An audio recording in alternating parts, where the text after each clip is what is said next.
Halo adik-adik semua, bertemu lagi di channel Anak Terang Ministry.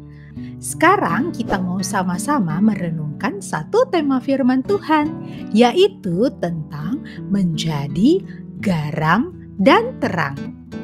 Sebelumnya kakak mau ajak kamu untuk membacakan ayat firman Tuhan yang terambil di dalam Matius 5 ayat 13 dan yang ke-14.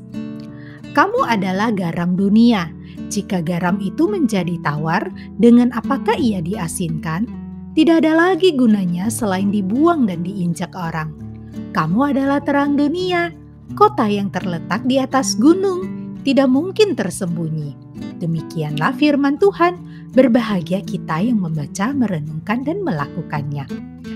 Adik-adik semua, ada yang tahu garam itu rasanya apa sih? Wah, tentu saja kita tahu, garam itu rasanya asin.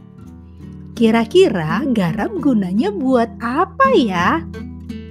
Pasti mama kamu sehari-hari kalau masak pakai garam. Kalau makanannya dikasih garam, jadi rasanya lebih apa coba? Ya, lebih enak. Betul sekali. Garam memberi rasa yang enak untuk masakan. Kalau tidak ada garam di dalam masakan, itu jadinya tawar. Tentunya rasanya tidak enak, bukan? Nah, sekarang terang. Biasanya kita bisa melihat terang di mana ya? Wah, betul. Matahari itu terang. Senter, lilin, lampu, semuanya bisa mengeluarkan cahaya terang. Kamu tahu apa gunanya terang? Ya, terang gunanya adalah untuk bisa membuat kita bisa melihat sesuatu dengan lebih jelas. Kalau kita belajarnya nggak ada lampu, jadinya kita nggak bisa lihat. Tetapi kalau ada lampu, kita bisa melihat dengan baik. Nah, adik-adik, dalam firman Tuhan yang tadi kita bacakan, Tuhan Yesus pernah berkata, kamu, anak-anak, kita semua orang percaya kamu adalah garam dan kamu adalah terang. Wah, maksudnya seperti apa ya? Nah, kita mau lihat satu-satu ya.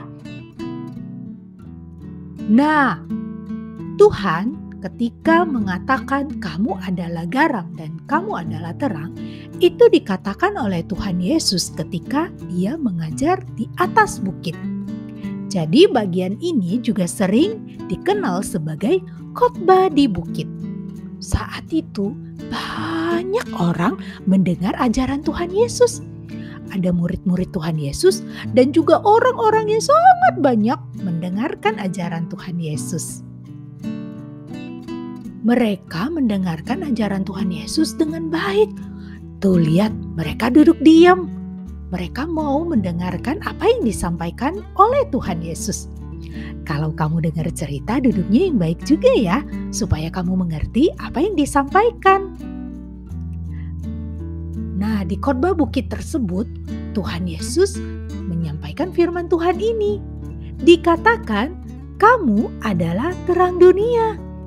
Ya, adik-adik semua, kamu orang-orang yang percaya kepada Tuhan Yesus, kamu dikatakan adalah garam. Wah, maksudnya seperti apa? Apakah tubuh kita semua dikasih garam biar rasanya asin? Bukan seperti itu ya adik-adik. Ketika Tuhan Yesus mengatakan kamu adalah garam, itu artinya kamu harus memberi rasa yang enak kepada orang lain melalui perbuatan baik kamu.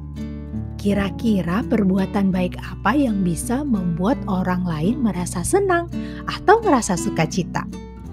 Wah, tentu banyak ya contohnya.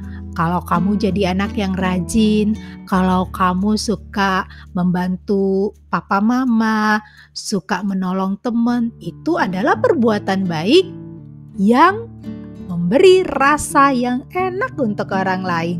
Nah, itulah artinya kamu menjadi garam dunia. Nah, begitu juga Tuhan Yesus di dalam firman Tuhan yang disampaikan khotbah di bukit, Tuhan Yesus berkata, "Kamu anak-anak yang udah percaya Tuhan, kamu adalah terang dunia." Terang dunia bukan berarti kamu bawa senter kemana-mana atau kamu bawa lilin kemana-mana. Bukan seperti itu. Kamu adalah terang dunia, itu artinya hidupmu itu bisa dilihat dan diteladani oleh orang lain. Masih ingat? Kalau tidak ada lampu, kita tidak bisa lihat. Tetapi kalau ada lampu, kita bisa lihat. Nah, begitu juga. Kalau kamu jadi terang dunia, artinya hidup kamu bisa dilihat dan diteladani oleh orang lain. Nah, adik-adik, Tuhan ingin kamu melakukan perbuatan baik melalui menjadi garam dan menjadi terang. Ingat, menjadi garam artinya melalui perbuatan baik kamu bisa memberi rasa yang menyenangkan atau rasa yang enak untuk orang lain. Menjadi terang artinya hidupmu atau perbuatan baikmu bisa dilihat orang dan diteladani oleh orang. Nah, kira-kira seperti apa aja ya contoh perbuatan baik yang bisa menjadi terang yang bisa diteladani oleh orang lain dan menjadi garam yang bisa memberi rasa yang enak atau membuat orang lain senang. Seperti apa? Untuk tahu itu, kakak mau ajak kamu untuk bermain tebak-tebakan. Oke, kita akan bermain tebak-tebakan dan kamu bisa memperagakan perbuatan baik apa yang kira-kira kamu bisa lakukan ketika mengalami satu kejadian. Nah, kejadiannya kakak akan sampaikan. Nanti kamu tinggal peragain ya perbuatan baiknya.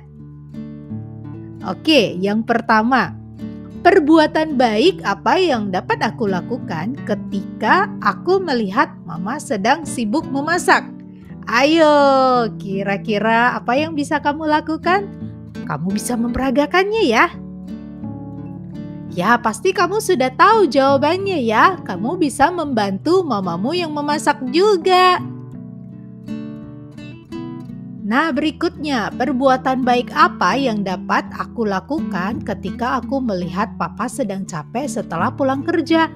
Ayo, kira-kira kalau papa lagi capek pulang kerja, perbuatan baik apa sih yang bisa kamu lakukan? Ada yang sudah tahu jawabannya? Ya, mungkin kamu bisa mengambilkan makanan, mengambilkan minuman, atau papanya dipijitin. Itu pasti akan membuat papamu senang deh. Berikutnya, perbuatan baik apa yang dapat aku lakukan ketika aku melihat adik tidak bisa mengerjakan PR? Ayo, kira-kira kamu bisa lakukan apa ya? Biarin aja adiknya. Wah, itu perbuatan tidak baik. Tapi perbuatan baik adalah, ya, kamu mengajarkan PR itu supaya adikmu bisa ngerjainnya. Berikutnya, perbuatan baik apa yang dapat kamu lakukan ketika melihat kakak atau adik sedang sakit? Nah, kira-kira apa ya? Perbuatan baik yang bisa kamu lakukan, coba dipikir-pikir. Ya, kamu bisa mendoakan saudara kamu yang sakit, atau kamu bisa kasihin obat, atau bawain makanan, atau dijagain, begitu ya. Berikutnya, perbuatan baik apa yang dapat aku lakukan ketika aku punya banyak makanan enak? Nah, kira-kira kalau punya banyak makanan enak, kamu mau lakukan apa ya? Ya, bisa dimakan oleh kamu, tapi perbuatan baik apa yang bisa kamu lakukan untuk orang lain? Ya, kamu bisa berbagi juga untuk orang lain. Kan makanan enaknya banyak. Nah, jadi selain kamu makan sendiri, kamu juga bisa berbagi ya. Nah, adik-adik, berikutnya, perbuatan baik apa yang dapat kamu lakukan ketika kamu melihat temanmu jatuh? Kalau jatuh kira-kira diapain ya temennya? Kalau kamu mau menjadi anak baik, kira-kira bagusan diapain temennya? Ya, tentu saja ditolong, diangkat. Kalau misalnya kakinya sakit, kakinya berdarah, dibersihin, dikasih plester, gitu ya. Itu adalah contoh perbuatan baik. Berikutnya, perbuatan baik apa yang bisa kamu lakukan ketika sebelum tidur? Nah, kira-kira apa yang bisa kamu lakukan sebelum tidur? Ya, tentu saja kamu bisa berdoa. Itu bisa jadi contoh dan teladan untuk yang lain ya. Nah, adik-adik, demikianlah contoh perbuatan baik yang bisa kamu lakukan untuk menjadi garam dunia dan terang dunia. Tuhan ingin kamu melakukan perbuatan baik supaya bisa memberi rasa yang enak atau bisa memberi sukacita untuk hidup orang lain dan juga bisa jadi teladan, bisa menjadi contoh untuk orang lain. Ingat di dalam Matius 5 ayat 16, demikianlah hendaknya terangmu bercahaya di depan semua orang, supaya mereka melihat perbuatan baik dan memuliakan Bapamu yang di surga.